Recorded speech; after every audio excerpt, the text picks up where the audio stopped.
Sa paggamit natin dito, nakita natin yung tubo ng palay, no? From day 1 up to harvesting season. So ito yung mga naging experience ko dito mga idol, mga ka-farmers. Isa sa mga advantage sa palatak ay cost of labor. So mababa yung magiging cost of labor dahil hindi ka na nagpapatanim mga idol, no? At hindi ka na rin nagpapabunot ng punla.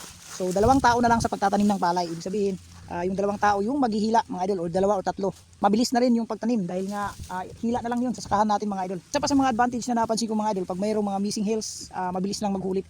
Tsaka kung sakto sa abono yung ilalagay mo sa yung palayan ay makapal yung ating palay. Sa land preparation naman mga idol, mas mainam na lagoy ang iyong palayan o medyo malambot, no, para gagana yung opener at closer ng palatak. So once na yung binhi ay nalaglag sa lupa, no, ay natatabunan yan mga idol. So safe siya sa ibon, malakas na ulan dahil nga hindi siya maanod mga idol, mga farmers. So yun yung isa sa mga na-observe ko mga idol, no, na magandang land preparation ay isa rin sa mga dapat nating i-consider lalo na sa paggamit ng palatak palay seeder.